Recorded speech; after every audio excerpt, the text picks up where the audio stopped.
Greetings, Flinvar here, salesman, bachelor, and nurturer of the cutest whittled dragon in the kingdom.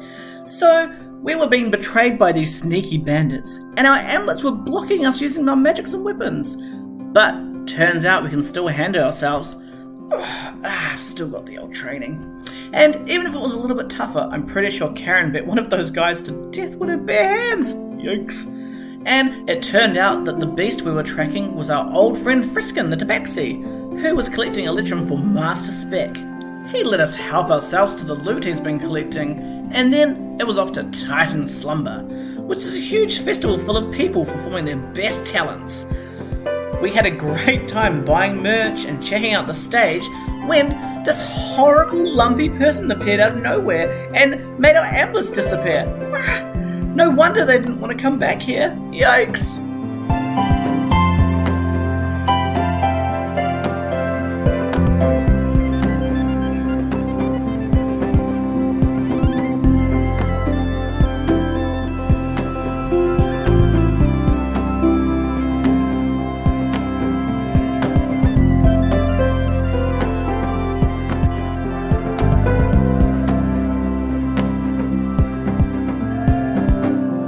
Everybody, and welcome to the terrible adventures of the Janice and Breford's Parchment Company, recording back in our very own awesome cool studio. Woo! My name is Penny D, and I'll be your DM today, and my favorite dessert is, I actually really like hot plus cold, so like a hot pie with ice cream, or like hot custard with something cold. I think like a slice of like blueberry pie and then like a bit of ice cream on top of that, like chocolate ice cream or vanilla ice cream, I think would be my favorite dessert. It reminds me of being a little kid. Aww. I think so. I really like the hot plus cold dessert. That's me. That is a good pull. That's delicious. I'm hungry now. My name is Stephanie and I play Frankie the Artificer. Everyone loves him. No one wants to be him. No one wants to be him, though. But we all want to be with him. They want to be with him, just not him. My favorite dessert, hands down, I love a good trifle. Like trifle. Summer is my favorite because I'm like, it's trifle season. You make your sponge and you have your brandy or your sherry and your jelly and your fruit and your cream and your custard, and it's just all layered nicely, and you finally get a good trifle bowl and you layer it. It's like, oh, this is pretty, and no one notices your pretty pattern you made. They just dig into it and you're like, oh. Yeah, that's my favorite. But then you can't be too mad because you dig into it too and it's delicious. Yeah, yes, I can't be mad at myself because I love myself, but I can be mad at others. Of course. Hi, I'm Poppy. I play Ida for the Tiefling Rogue, and I'm going to sound real capitalist with mine, because I don't, there's not specific desserts I prefer. It's like... Viennetta. No. So I was going to say Duck Island Fairy Bread Ice Cream Sandwich. Oh, yeah. That's not capitalist, that's just good taste. Hi, hello, everybody. It's delicious. So we live in the Waikato, and we have access to the best ice cream in the whole world. So if you're ever in the Waikato... come to Duck Island. And if you are Duck Island, sponsor our show. Also thank you very much. And also, very upsetting, last night we were going to get Thai food and we're also going to get the Carl's Jr. cookie dough. Mm-hmm. It's just been cut off. Oh. What, they discontinued it? But holy shit. Boycott Carl's Jr. Boycott Carl's Jr. Boycott Carl's Jr. Boycott. If you're Carl's Jr., do whatever the opposite of sponsoring our show is. Sue us. Don't sue us. Please don't. Please don't sue us. Anyway, that's me. Thanks. Bye. And I'm Liz, and I play Karen, your favourite dwarf barbarian. My favourite dessert it's a basic one, but I'm always going to love a cheesecake. Always going to love a cheesecake. But are you like a baked or a continental? Oh, anything. As long as it's got a biscuity crust and as long as it's got a lot of cheese and a lot of cake. I can do a lemon, I can do a strawberries and cream, I can do a cookies and cream, I can do chocolate, I can do anything. Whatever flavour, it's always cheesecake, it's always good, it's my favourite dessert. Cheesecake fandom, if you're listening, please don't come for us. They get too touchy. You have to like baked. Yeah, it has to be baked. If it's not baked, it's not a cheesecake. I'm so sorry. Please don't come for us. Her views do not represent the podcast. Cheesecake fandom, I've got your back. Any cheesecake is a good cheesecake. I love you. I support you. I respect you. Cheesecake is the best. Goodbye. Goodbye. Goodbye. Let's signing off mic drop. Please don't drop the mics. Cheesecake sponsor us, thanks. Just cheesecake. Yeah. Just the concept. Hey, I'm Nathan and I'm playing Flinvar the Halfling Bard, and I have a basic bitch favourite dessert and then the bougie favourite. Yes. Ooh. So, custard is my basic go-to. Yeah. And then, my basic bitch dessert is custard, but then my fancy dessert is, there was this one donut pizza shop that me and Ceci used to go to date, and it was like flaky pastry, and then it was like nectarine like composite, and then it was had pistachios on top, and you like bit into it and ate it with knives and forks, and it was like Oh. That sounds really nice. So like a flaky pastry. They don't exist anymore, the business that sold them, so me and Ceci are always chasing like that dessert high. Oh. We are not a foodie, dessert rating, Carl's Jr. hating podcast. We are a D&D podcast. Well, it's early days. So we are getting into the third episode of Main of the Ordinary. We've had some pretty big stuff happen at the end of the last episode. How about we get back into it? Let's go. Let's go.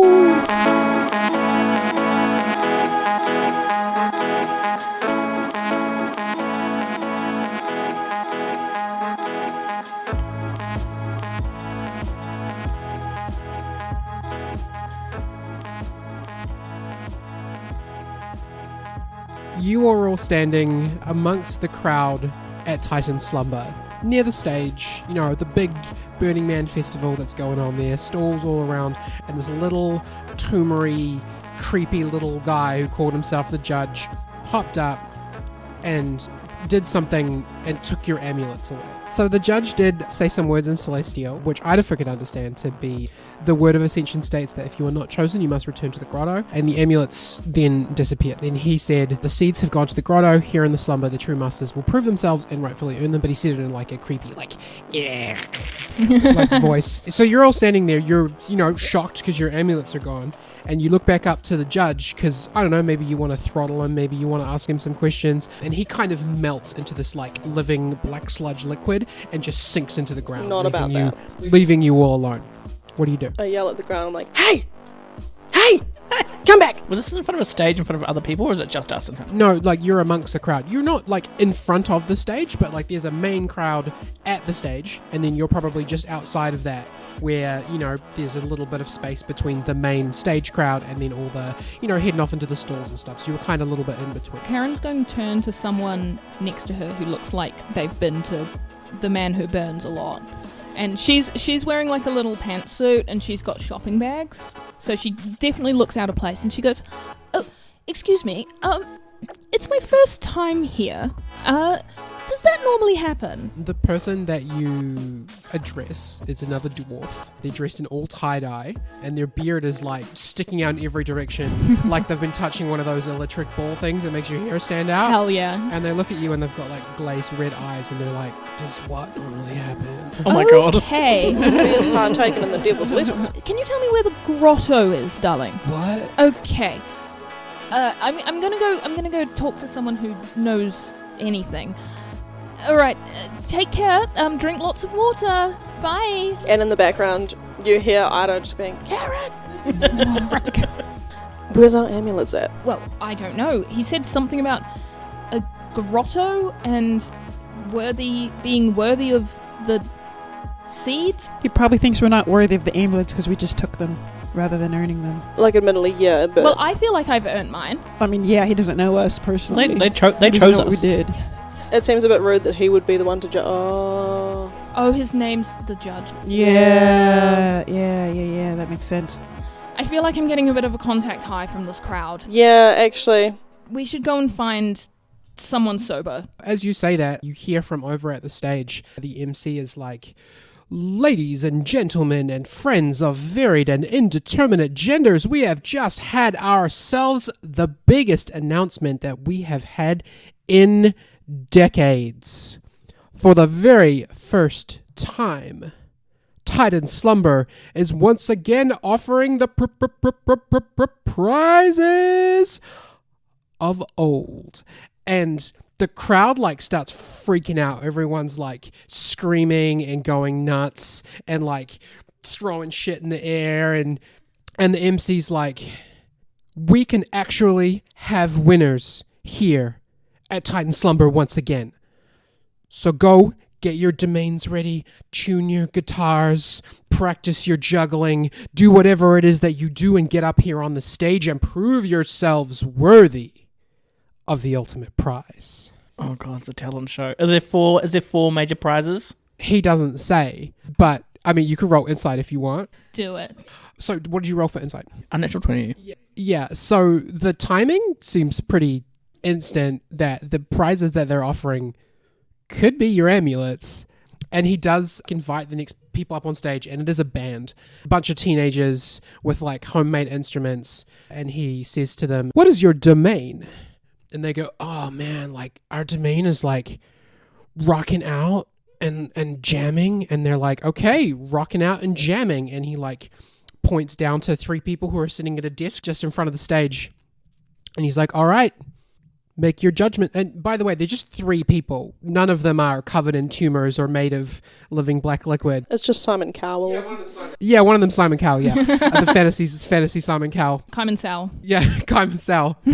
He passes on, he's like, all right, well, take it away. Show us what rocking out looks like. And the band starts playing real badly. And so they're now performing. There now appears to be some kind of prize that they're all going for. So everyone's like, you see a lot of people leaving the crowd, running off in different directions. And out the side of the stage, you can see this big ass line of people just like extending out past what you can see, who are all, there's one guy who's like furiously practicing his juggling. There's another guy who he's doing like mouth exercises. There's a couple of people walking around with their hands like acrobats. Like, there's a lot of people who line themselves up to qualify for whatever this prize is. Is the MC still on stage? Once he like passed on to the band, he did get off and move off to the side. I'm gonna go and try and find him. Okay. Is everyone going, or is just Karen? I'm gonna stick together. Yeah, I'm gonna stick together. Yeah. Okay, cool. And Karen is going to move in the way that you know when you're trying to get somewhere and you're not technically allowed to be somewhere,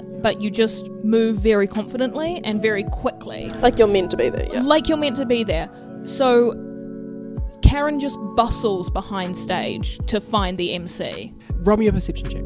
Not that I feel like there's going to be security at an event like this, but, confidence is key. Confidence is key, and the thing is that there's a big queue, and some people might be like, she's jumping the queue. So I'm here for professional business. yeah, I don't want that to. 12. Okay, with a 12, you do see him waiting in the wings, but the only way up there would be to basically go to the front of the queue of people who are waiting to go on stage and like push in front of them and go up some stairs, because he's kind of waiting. He's too far away to like talk to. You could call out, but like there's a loud band playing and there's a big crowd. You would have to be extremely bold and or rude in order to get to where he is. Well, those are 2 words that definitely describe Karen, so she's going to do that. Idafer he's looking at the line and he can see that just a couple down from the front, there's like, of course they're all kind of off their heads a little bit, but the guys that are like maybe 5 people back from the front of the line are really just like focused, and Idafer's like, I can sneak us in there. Ooh. Can Ido roll stealth to try and get us like 4th in line? Yeah, go ahead. Sweet. Nice. That's a 13. Does anybody else want to help him? I do. Yes. So how are you helping? I don't know if you've ever waited in line like at a concert, but like when you're like walking up, like, oh, is this the, what are we all waiting for? And you just start making conversation, be like, oh, I really like your outfit. And like you just start talking, and then you talk for long enough that you just stand there, and then you're just there. Okay, you roll me performance. If you get over a 15, then you can have advantage on your stealth. Oh no! What do you think? It's a 13. Oh. Okay, so Frankie, not quite. Okay, so Flynn, you can have a go. So I want to stand off to the side a little bit and then back, so that I'm trying to create a diversion, like a gentle diversion, not like... Okay, roll me a deception check. We're not getting in early. That was 11. So what happens is that the 3, like all of you guys, like you go to the front you look back down the line, and then you like try to jump in at a different point. You're all doing different things. And behind you, down the line, you hear people start to shout at you. Oh no. And they're like, hey, no cutsies. We've been waiting here for 8 months to get to the front. And, people are like, go back and get a number. No cutsies. Wait, there's a number system? Yeah, I mean, everyone's like holding little tickets and stuff. So you could go get a number. While these three are annoying the crowd. Yeah. Infuriating the people waiting in line. Infuriating the people in line. Karen is going to go up the stairs, cross the stage, and get to the MC. Okay, there is a security guard. Roll me an intimidation check. Cool. Oh, shit. Oh, let's do that again. In the box or nothing at all? Oh, that didn't sound good. No, it's not bad, actually. That's a not natural 20. Yeah, okay. So the way that you're dressed says, I am not a concert goer. Yeah. And the fact that you're just like walking up, you don't even make eye contact with him. No, you do you make eye contact with him? If he tries to step in front of her, she just says, move. Okay. Oh, yeah, I love it. Yeah, so you rolled a good enough intimidation check that he does in fact move. You now have a clear path. Like, you could hear people booing, like, back in the line. But you do have a clear path over to the MC, who's like, he's trying to get into the performance. Like, you can see that he's like trying to tap his foot along with the beat of this band. But it sucks. But they're so off key that there's no consistent rhythm. Yeah, he's just watching the performance and you can go up to him. She says, hello, stop listening to this terrible band. Okay, you've sold me.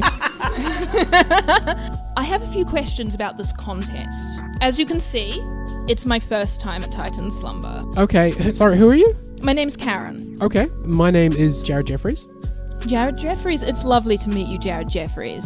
That's just my stage name, but it's fine. You can just call me that. It's okay. You can tell me your real name if you want, darling, but you don't have to. It's Jared Jeffries, but spelled with G's. Oh no. It's always smart to have a stage name. Yeah. You gotta keep your professional life and your private life a little bit apart, don't you, darling? It's just not as pleasing to the eye when written down, so they changed it to J. What can I do for you, Karen? Well, I'm very curious about this contest. You said that they're finally offering the prizes of old. That's what I've been told. So what are those? The way that it used to work is people used to come here and they would demonstrate their talent or their commitment to a certain domain, and then if they passed, if they were judged correctly, I'm told that they would be in line to be like the ultimate person of that, that domain. Look, I'm 34 and this hasn't happened for like 170 years or whatever, so I'm not 100%, but people keep saying that they're going to be like rock gods or gods of juggling or like, gods of handstands or whatever. So that, I guess, whatever that means. Interesting. Tell me a little bit more about these domains. Well, it's like everything's a domain, right? You can be like the guy who's really good at drawing. And so you would be like the guy for the domain of drawing or whatever, like maybe the domain of fine art or whatever. Does it always have to be something that you make? Like something... Well, since I've been here, it's always been a talent show, but from what I understand, like, people come up here and they're like, hello, my domain is concentrating really hard on a picture of a cow. And like rotating it in my head. So like, not really. Like, your domain could be whatever you want it to be, I guess. As long as it's free and the government can't stop you. If you want to join the back of the line and your domain is like, I don't know, I am the person who is the best at being sneaky, or I'm the person who's the best at, running cables, and he's just like watching a guy run cables. Do you think he's in the contest? We don't have electricity, so I don't know what those are even for, but... Oh my God. There's a BDSM thing coming up. Interesting. Well, thank you very much. And it's been a pleasure talking to you. Are you going to be joining the contest? Oh, quite possibly. I've got a couple of colleagues. Well, if you're jumping in the back, I guess I'll see you in a couple of months. The prizes will probably be gone by then, but good luck to you. Do you think you can get us in a little bit earlier? I mean, roll me a persuasion check. Yes. 16. He looks at you and he's like, okay, so here's the thing. Bardo Order is selling the most exclusive t-shirts over at her stand. She set it up and she has not sold a single one to a single person. If you could get me one of those t-shirts, then I could do Cutsies for you. Say no more. Your name's Karen, right? Of course. If you can get me one of Bardo Bordeaux's t-shirts, Bordeaux. then we've got a deal. I've got you. Don't you even worry about it, my Okay, man. cool, thanks. All right, and Karen hops down off stage, and she... these guys, I assume by this point, are... I'm going to take some guesses at how exactly you're causing mischief. Oh, fun. Flinvar is arguing with the people closest to him. Mm-hmm.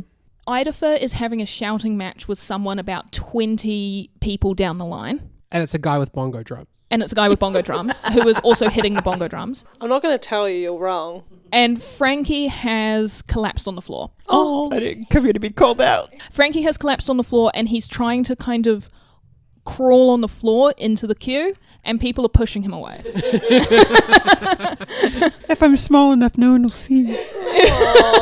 Does anyone want to correct what's happening as Karen jumps off the stage? No. I feel like you've really created this in your mind, and I don't want to ruin that. Idafer, did you want to roll sleight of hand to see if you can steal a number? Yes, please. Do you want me to roll it 4 times to see if I can get 4? No, you can roll 1. That is an 18. Bongo guy was, I guess, 16th in line. So you actually do manage to swipe the number 16 from him. Okay. But from the fact that you guys were doing Cutsies, he's probably going to check his number pretty soon. So That seems like a him issue. So you now have the number 16. You now have some options, I guess. You could, but the thing is, everyone saw you trying to do Cutsies, so if it comes down to his word versus yours, the rest of the line is probably going to be against you. Don't worry, I've got a plan. I think what I'll do is I'll come over to Karen and be like, Karen, I got number 16. Okay, good work. I have a plan. So we're going to go and find Bardo Border and hopefully get in that way. You mean Bardo Bordeaux's Bodacious t-shirts? So you've seen it? I've seen it. Yeah, she seemed kind of uppity. Well, that's okay. Sometimes people who are uppity can also be very nice, and Karen kind of poses. I can't wait to meet that person. So yeah, she's going to collect the rest of them, drag Flynn away from the almost physical fight that he's getting into. Tiny Flynn. Cool. So you are now looking for Bardo Bordeaux's Bodacious t-shirts? Yes. We'll call them Bardo Bordeaux's Bodacious bustiers, just so we can keep with the bees. Bardo Bordeaux's Bodacious beanies and more. Bodacious Boutique. Oh, yeah. There we go. There it Bardo is. Bordeaux's Bodacious Boutique. So roll me a group investigation check. Oof, sorry, team. Oh, sorry, team. We really don't know what we're doing without our amulets. This is bad. Yeah, we're not used to this. I got an 8. Oof. Steph? 25. Nice. A Frankie might save you there. Nate, what'd you get? 10. Karen? 13. Your group check is a 14.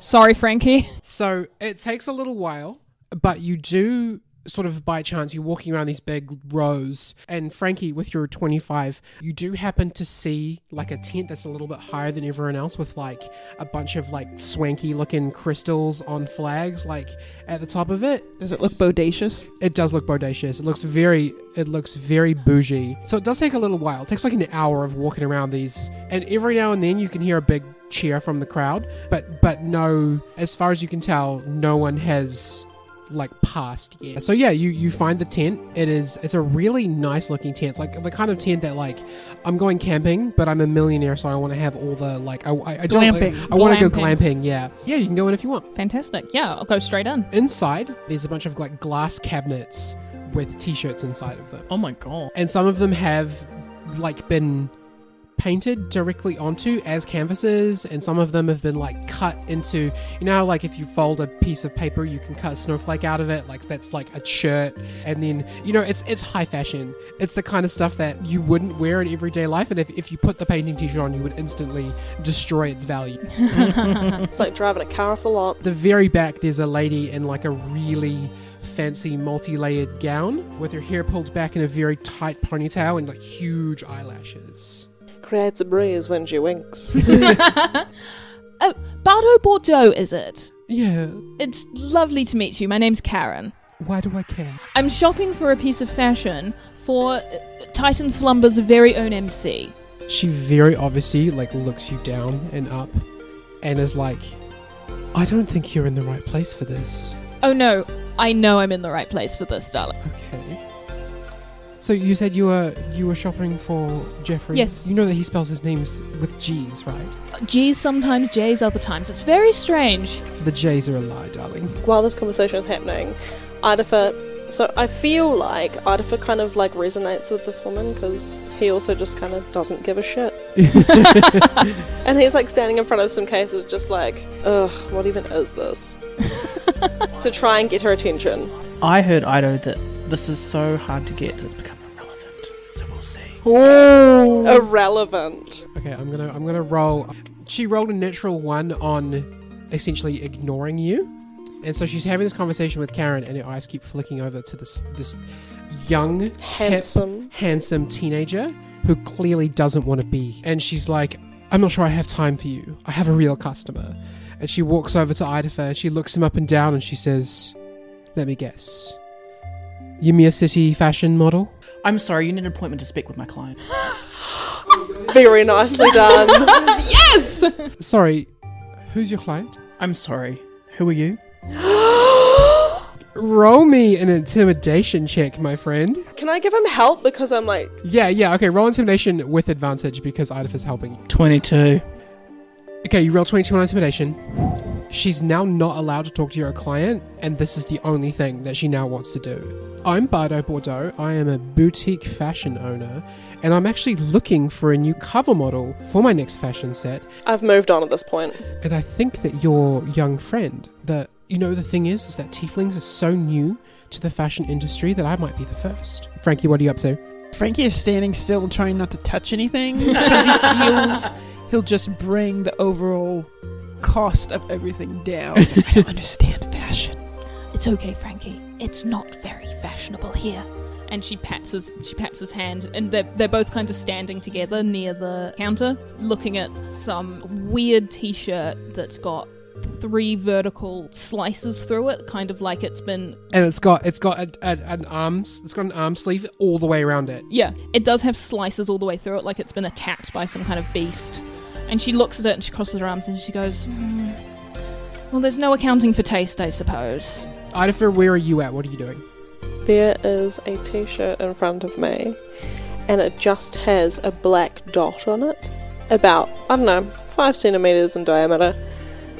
I'm just like, what is this? Meanwhile, Bardo is like, I must have him. I have all manner of horn accessories I've been experimenting with. As someone who's any kind of squints a little bit part of the fashion industry, you can you can appreciate the fact that my client only deals exclusively, and there is a very long wait list. And as you understand, there's a bit of a currency in dealing with opportunities, and at the moment there's no opportunity. Darling, when you're me, there's no such thing as a waitlist because capital beats capital. So just tell me what you want. What does your beautiful boy, what does he want? So creepy. Beautiful boy. Beautiful boy. Idafer obviously is listening to this in the background, and he goes, he clicks his fingers, just doesn't even look behind him. He's like, Flynn, this now. And it's the t-shirt with the dot on it? Yeah. Okay. That, I'm afraid I can't give that to you. That's a one of a kind original. That dot was created. Okay, I guess I'm leaving then. No. I can help you. Perhaps we can make a deal after all.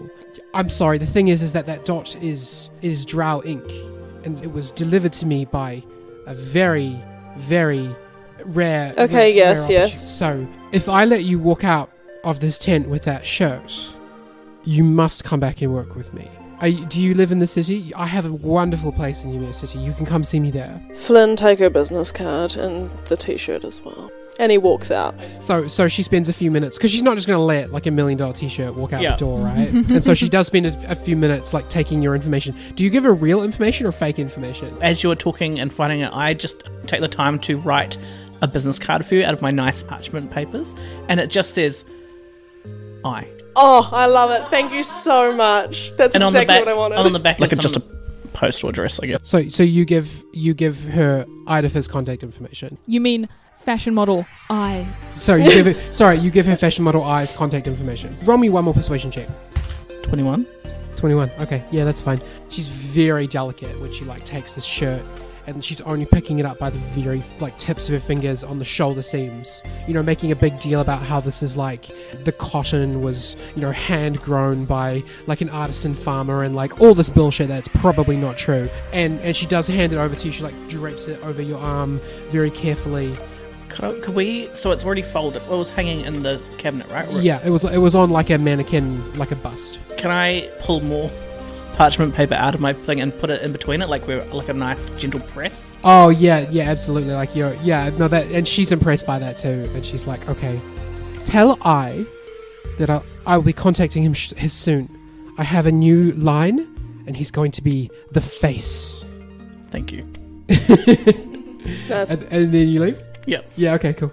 So you're out of Bardo Bordeaux. You have as the soon as shirt we that get you out of want. I guess her version, we're just oh my god, we did it. I want you guys to know that I was originally going to say that she wanted a necklace, and the person selling the necklace wanted a thing, and then you want to go around in a trading circle. Bitch quest. But the fashion model angle was so much better than going around in circles funny. trying to get a bunch of fashion people the things that they thought were important. So Oh my god, Flynn, you did an amazing job. That was so good. And how did you come up with I? That's fantastic. I'm just good at selling things. God, yes you are. Even I Karen, did. promote him.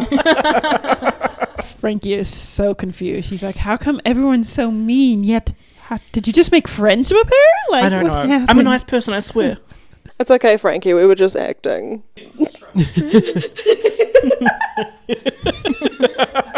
where to now? You heading back to the stage? Ido, I saw you stealthily and heard you talking to Karen about a number that you took from someone. Would you be able to do that again, but with someone lower back with a lower number, so that person goes, oh, I've got a 16, and then they try and swap places, and it creates a distraction so that it can help us Cutsies? That is a good idea. That's a great idea. Although, I believe Karen said that this shirt's going to get us in line. Well, it's always good to have a secondary distraction This while is we're true. doing cutsies. Because they might remember us. Yeah, you're not wrong. And then if it's someone else is doing it too, it's not just us.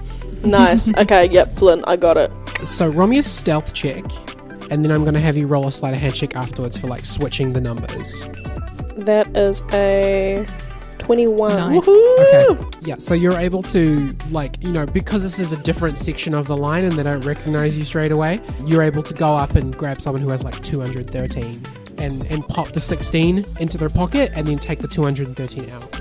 Okay, cool. If Karen may, Yes. she's going to start walking down the line, because she's dressed in very official clothes, and she's going to start saying, make sure everybody checks their tickets to ensure that you're at the right place in the line. That's one more time, make sure everybody checks their tickets to ensure that they're in the correct place in the line. Thank you so much. She keeps walking down. She's walking towards the stage. As she's walking towards the stage, she just keeps saying it.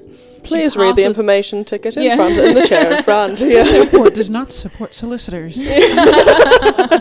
When you get to the front of the queue, the guy that the bongos guy is arguing with the security guard, and he's trying to say that he should be next, and that he's waited a long time to be the master of the bongo domain, and he's being kind of pretentious about it for a guy who plays bongos.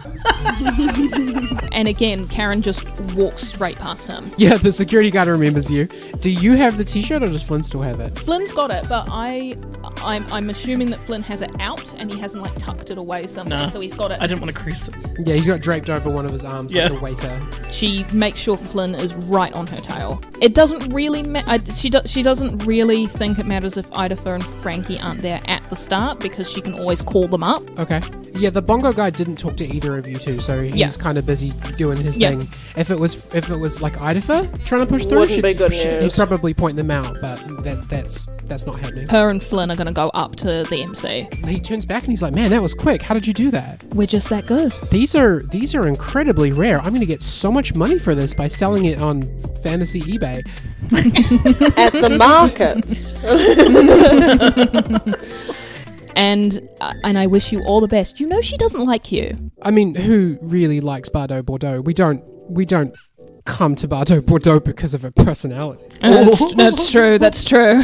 We come to her because she knows fashion. Well, she tells us that she knows fashion, and she seems confident about that. So, Yes. yeah. But anyway, here it is. We've been assured that this is drow ink and it's very rare. Apparently, there's a bit of commotion with the next person. So, get your people. You're on next. Thank you so much. What, any hints for this delicious specimen of a cloth that you can give us to help us along? You will go out there. The judges will ask you what your domain is, and then I guess you demonstrate that domain. Karen turns to Flynn and says, I just realised we haven't really talked about what our domains are. It's fine, I'm sure we'll figure it out. And she looks over to and Frankie and beckons them over with a hand. Frankie waves because he thinks you just wave. Yes, Frankie, Oh, yes, yeah, you, yeah, cool, come. cool. And bring Idafer, yes, come on, both of you.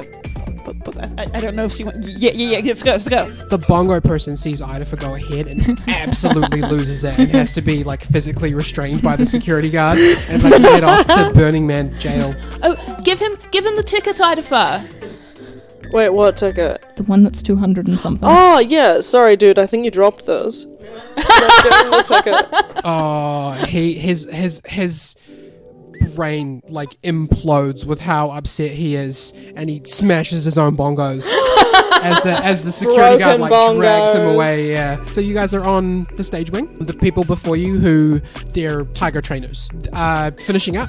They're tigers. One of them is dead. There's a white tiger on stage. It's running free. Yeah. So judges offer them some polite and tell them, next time maybe make sure your tiger's gone to the bathroom before you present. They dejectedly walk off the other side with only a middling score. And then the MC goes out and he's like, what's your group called? Oh, hold on. Group huddle. Okay, guys. Are we doing this as a group? Yeah. So the domain. Are we the away team? Yeah, we are That's the away our team. name. That's our name. The away team. Okay, cool. And he doesn't listen to you anymore, and he like walks out onto the stage. Domain. What are we really good at? What are our strengths? Well, saving the world? We were really good at magic. Yeah, that's kind of gone now, no. Okay, so what are we good at without magic? And before you can go any further, you hear, and please put your hands together for the away team. Oh no! Oh, okay. And the crowd starts like cheering. And it's time for you to go on stage.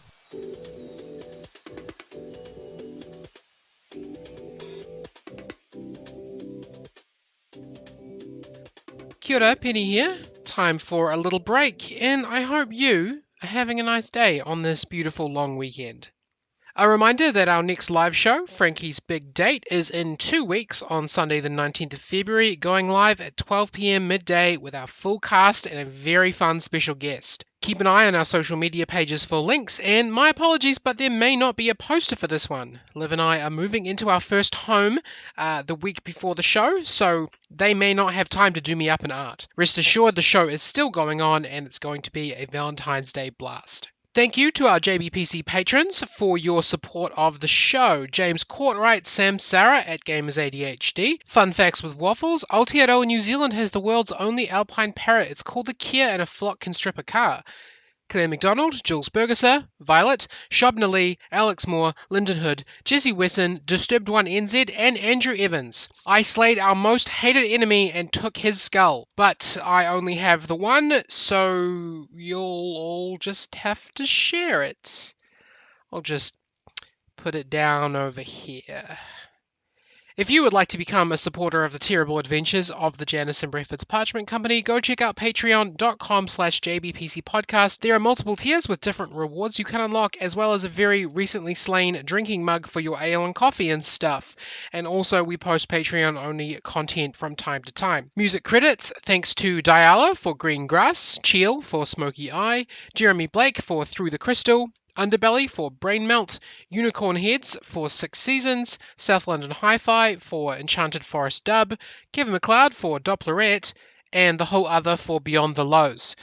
As always, our social media pages are facebook.com/JanisonBreakfastPodcast and at JBPC Podcast on Twitter. And keep an eye on the Kiwi RPG hashtag for all sorts of things that Kiwi creators like us are doing with their projects. Alright, I think that's it. Next episode, Domain of the Ordinary Part 4, will be out on March 5th, as the next fortnight will be time for the live show. I will see you all then.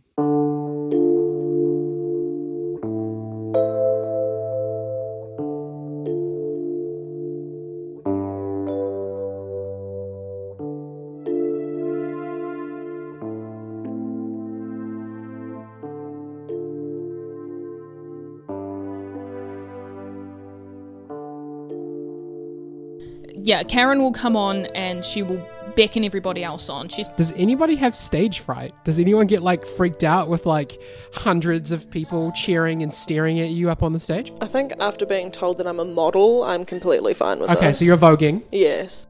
Karen is fine because in the Hive she had to present in front of Yeah. Way scarier people. And the presentations you'd have to do at work. Oh, I can't even God, imagine. I know, right?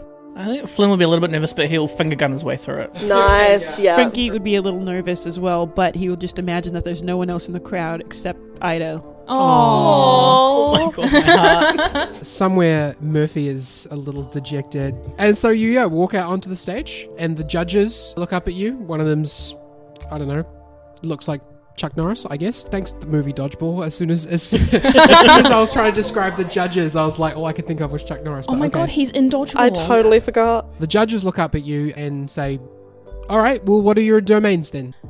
My name is Karen, and my domain is mentorship. And I'm here today to present to you these 3 wonderful individuals. One of the judges is about to lean, they look really confused. And one of them's about to lean forward and say something, but across Titan Slumber, you hear a gong. Oh. One of the chimes that you heard before goes off. Mentorship is I'm sorry, Karen, was it? You've had your moment. We have to move this along. You, lovely, well-dressed halfling, what is your domain? And everyone is really off-put by that chime. You can see people looking around and whispering, and the judges are, really confused by it. Oh, I expected Karen to have more time for that. Hi, I'm Flynnvar, and my domain would be integrity. So I am going out in the world. Gong. Okay, well. And the judges are like, what is happening? Okay, I don't know how you plan on demonstrating that, but are you doing that? Is that you? No, I would tell you if I was. Integrity. I guess just hold that for a minute. You, yes, the probable tiefling model. What is your domain? And he has his head down, and he's like, I am Idafer. And real dramatic, lifts his head.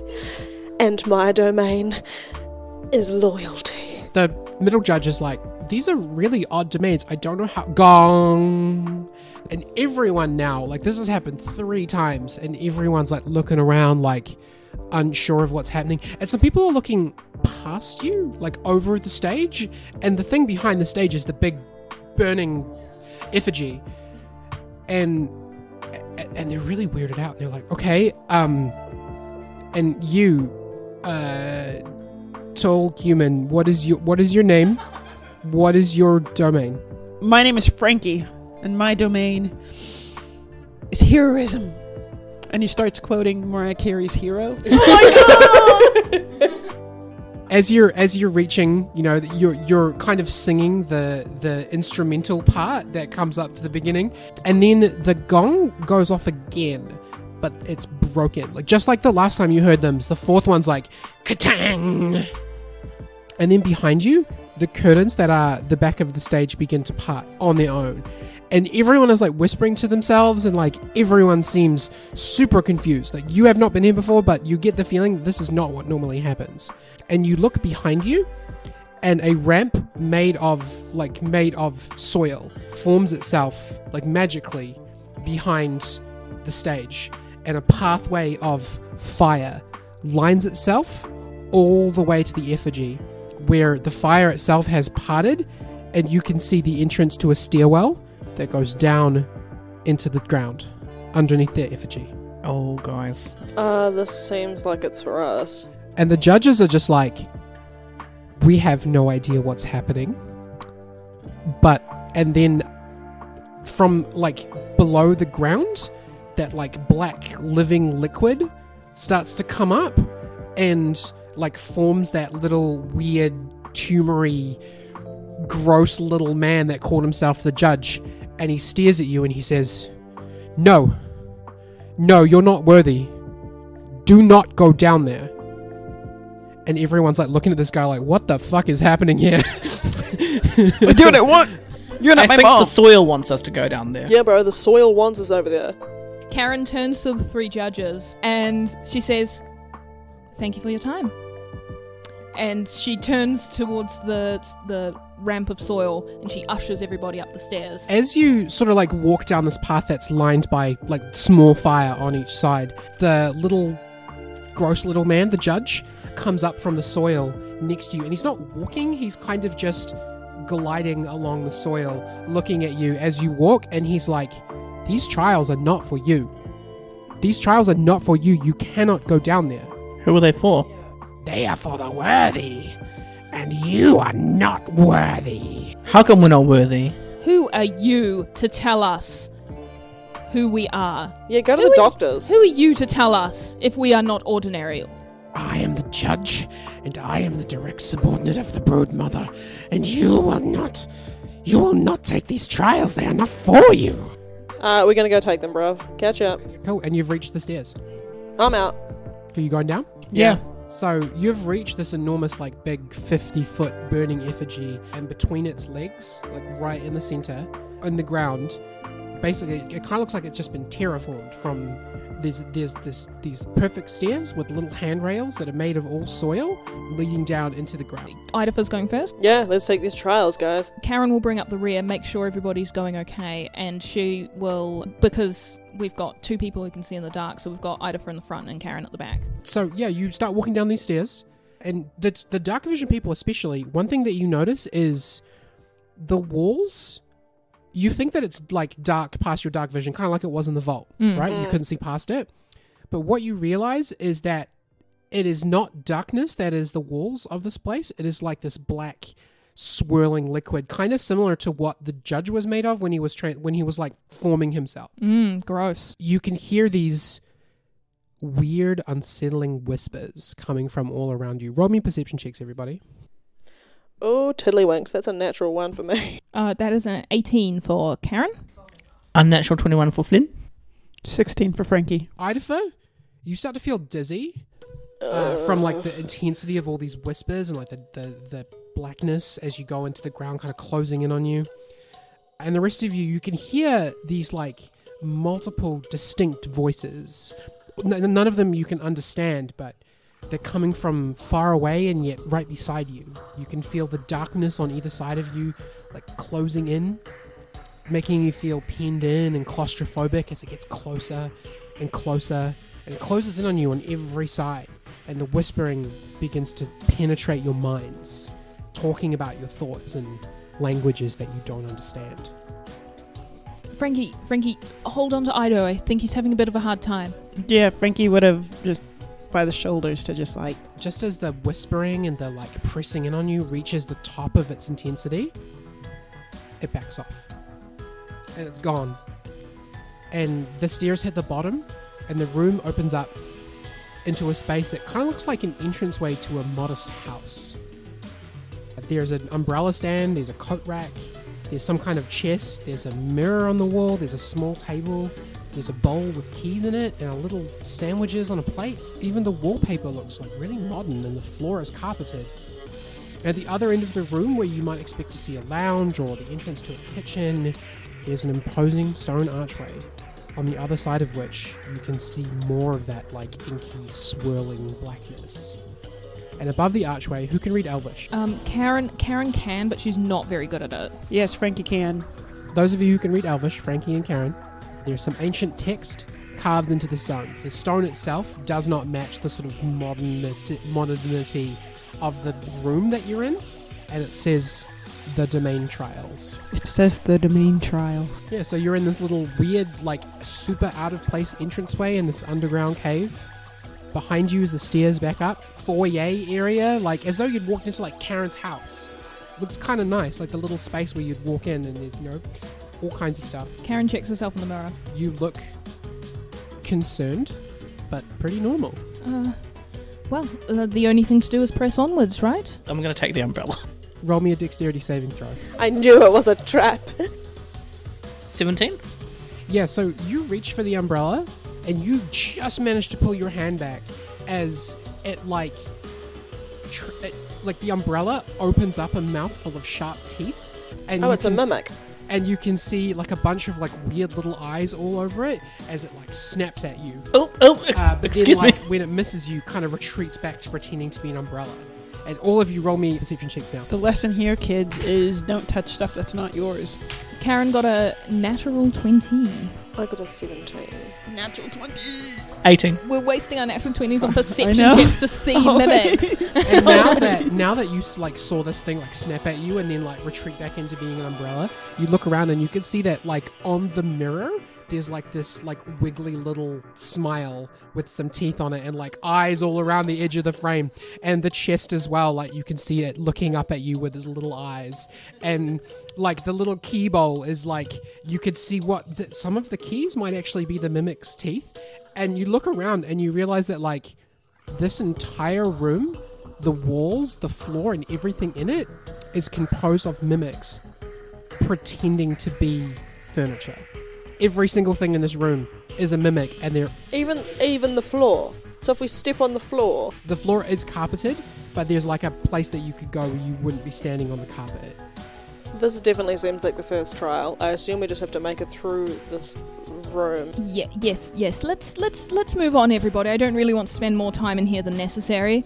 Yeah, sorry, umbrella. You hear like a weird clicking noise as it like responds to you apologizing to it. Yes, it was nice to meet everybody, and Karen is saying this while she's kind of sidling around the edge of the room, not touching anything, not touching the rug, to get to the archway. And she's like, "Well, it was very nice to meet you all. Have a wonderful day." Roll me a dexterity check to see how good you are at getting through all of this. No. You're walking and you're kind of like sidling around, and your lava foot has never been the same Never been since the the same. lava. Oh, that's right. It's just like it got like half the feeling back, but it has been a little bit troublesome sometimes. And you do step on the carpet, and the carpet then like takes a bite out. Oh, what the? Closes its jaws on you and does a little bit of a bite. Here, I'm gonna roll an attack roll. A bit of a bite. Just a cheeky nibble. Just a little nibble. It rolled a 2. You like step on the carpet and it begins to close its jaw on you, but you manage to pull your foot out of it, and then it goes back to pretending to be a carpet.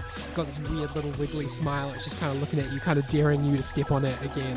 And she says, "Oh, sorry. Okay, we're leaving. And she's, oh, God. And the rest of you, Yeah, I'm just zooming through. are you going over the rug or are you going around? Oh, around. Cool. Roll me a dexterity check. 17. Yeah, okay. You do manage to get through everything pretty quickly. How big is the rug? How big is the rug? Yeah. You could easily, like you being a small guy, could easily walk around it Okay. just by walking sideways. That way you're not touching the wallpaper behind you and you're not touching the rug. There is space for you to walk. Careful and aware of your movements, then you could touch something. Alright, well, I'm just going to try and sidle. I was thinking it was roll big me a enough to dex- Roll me a jump. dexterity check. And Frankie, if you're going to, roll me a dexterity check as well. 20. You do get past it, and you hear like a happy sort of gurgling noise coming from the wallpaper behind you. Definitely feels like a happy noise. Like it feels like a cat's purr, but with more gurgly in it as you go past. And Frankie, what did you get? Frankie rolled a 13 because he's a clumsy boy. You're focusing so much on the carpet in front of you that you do brush your back up against the wallpaper, and the wallpaper does try to take a bite out of you. You're gonna bite my butt. Oh, Oh my gosh. that Some hit. teeths.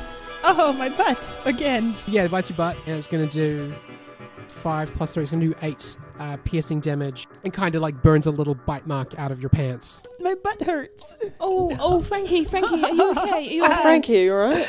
But it doesn't like try to hold on to you. And even after it takes the bite out of you, it lets go, and you can hear that happy gurgling noise again. Can Welby from under my hat give a little bit of, not a mean chirp, but just like a chatty chirp back? Like a... Yeah, well, we could do whatever you like him to do. Welby does chirp back at the creature. Welby can communicate telepathically with things, right? A winky emoji. Welby passes back onto you like a happy face, like the concept of someone having fun. Oh my gosh. These things are so... You guys are so cheeky. You cheeky things. There's something kind of endearing about mimics, isn't there? I think they are quite cute. I think they're cute. They're just trying to do their best. I do feel like we are wasting time here because... No, you're quite right, yeah. It is... And she kind of turns to look at the archway with its swirling black ink just covering the entirety of it. She goes, it is kind of scary, but I'm sure that if we're all together, it will be okay. We've literally been in a town that was falling beneath us. I think we'll be fine. Yeah, my butt will heal. Hold hands to go through? Yes. Yes. And he grabs please. one of Karen's hands. Okay. And Karen will grab Idafa and Frankie's hand. And then I'm going to grab someone's hand who Flynn can see. as well. Yeah, I'll grab Flynn's hand. Yeah. And then I grab Flynn's hands and we're all actually just tangled. Oh, wait, no, sorry. And so you step into the archway, and as you do, the blackness parts in front of you, and as you step into the space that it's now created, it closes behind you. In every direction there's this swirly inky blackness, and you can see the shininess of eyes and little toothy smiles. And as you keep walking into the further and further into the space, you can hear that whispering again. And Flynn, you can actually understand some of it. Flynn, you hear a voice that no one else can hear. And it says, Flynnvar Onagon, you are noble. You are worthy. You need not pass a trial. We see you are integrous. To receive your reward, we ask only one thing of you. Are you guys getting positive affirmations as well? No, my inner thoughts are usually pretty dark. Things like the moon, bats, cats. Flynn's gonna, out into the Ica, he's gonna, stage whisper back, what do I need to do? And he just matches the tone just because he's a bit creeped out and he doesn't realize he's matching the tone. Yeah, okay. Your friends are not worthy.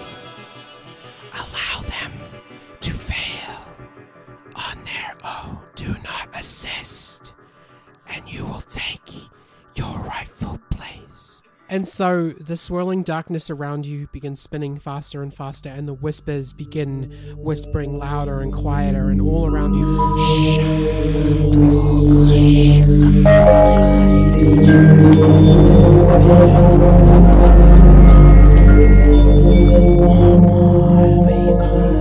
And so the whispering and the swirling, and it starts getting closer and closer in on you, and you can feel it in your mind. Karen, you can feel it in your mind.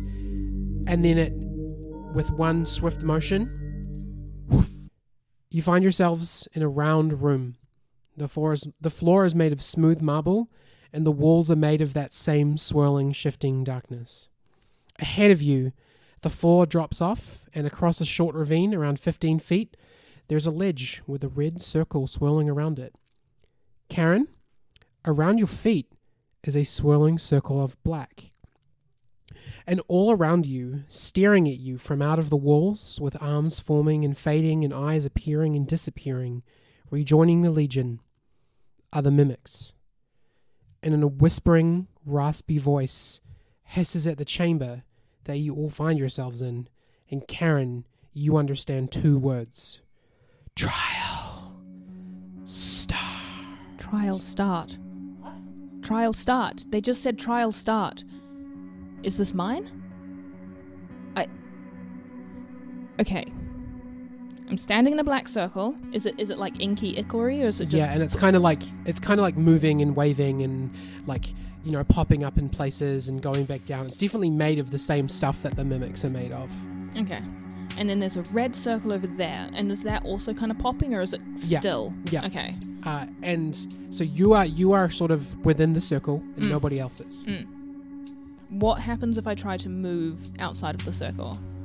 as soon as your foot goes over it, you hear like a really harsh negative hissing. Okay, I have to stay here. And I guess we have to figure out what all of you have to do, I suppose. Karen, roll me an insight check. That's a natural 20. Yes! This is a jump that you yourself would have no problem making because of your natural abilities, but you're probably the only person who knows how to cross this. Like, Ido is like, because he notices that when you step out, we all hear the hissing, or just her? Yeah. I'm like, well, I feel like you shouldn't leave that circle, Karen. But it's okay, I've got an idea to get across. I have to get you all to the other side. You have to manage us. I have to get you all to the other side. She has to mentor us. Just a reminder, I can transform into animals. Some animals can jump real good. Okay, so let's see what we've got here. And she starts rooting around in her bag, and she pulls out a potion, and it is a luck potion.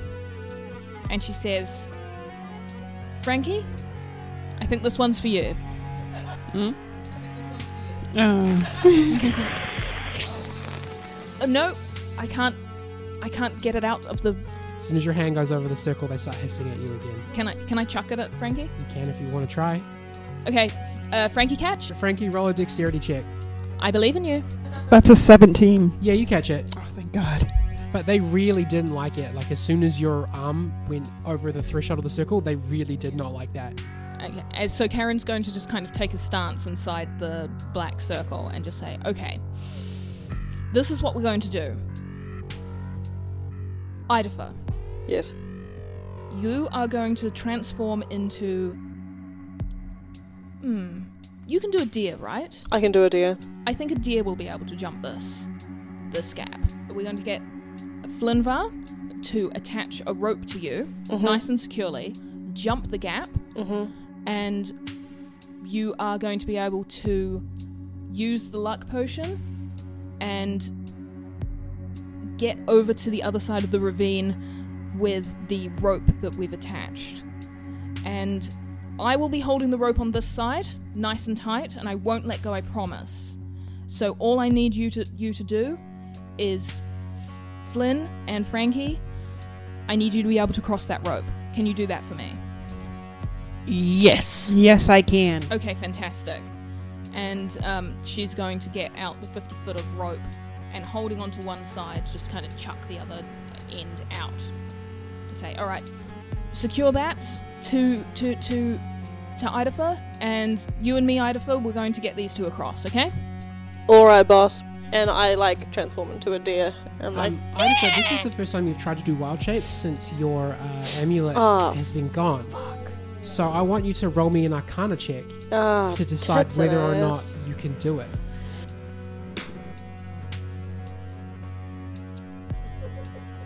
Five. So, Idafer, you try really hard. You take out a piece of Electrum and you think really hard about being a deer, the same way that you do before.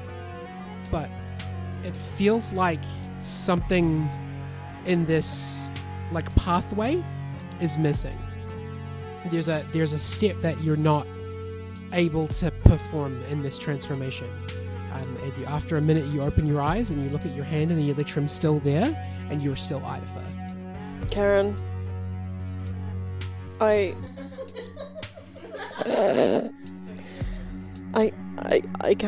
can't transform. It's okay. We've got other plans. Everything's going to be all right. Is there anything else in this room? Just at the moment, just the swirling circles, the gap, the liquid walls, and the marble. Okay. We're going to try something, Idafer. So come on over. Okay. Come on over. Come and sit down. Okay. Everything's going to be all right. Hi, Karen. All right. I can't reach out to you. Yeah, you can go across the Can circle. I reach in? It doesn't. It reacts in 0 okay. ways when you go in. Okay.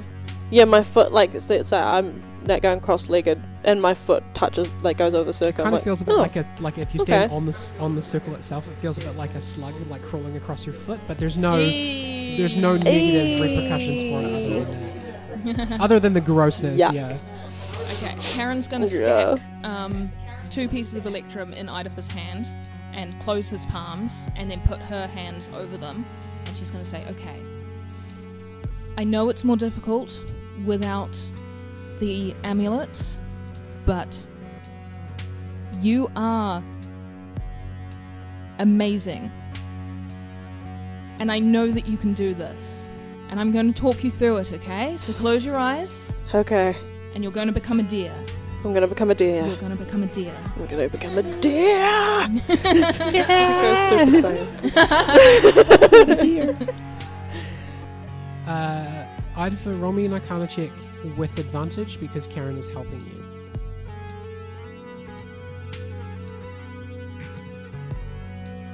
That's a lot better. That is a 21. Yeah. Thank you, Karen. It takes you a second, but when you open your eyes, you are looking at Karen from a different perspective. You're looking at her through eyes on the sides of your head rather than on the front of your face, and you stand up and you have, in fact, transformed into a deer. She pats him on the shoulder and she says, good job, Idafa. I knew you could do it. And okay. Ida's really excited, so he just like hops around a bit, and he puts his horn down to Flynn, who has the other end of the rope. He's Oh, like, yeah. you know, come on. Okay, tie. All right. And Ida was gonna jump the gap. Okay. Roll me an athletics check using the deer's stat block. While we're talking about this, Flynn, when you tie the rope on, you hear some negative hissing noises from behind you. Oh, But only you can hear them. my roll straight off is 13. Okay. So you get yourself going, you run for it, you launch yourself out into the gap, and then you begin to fall.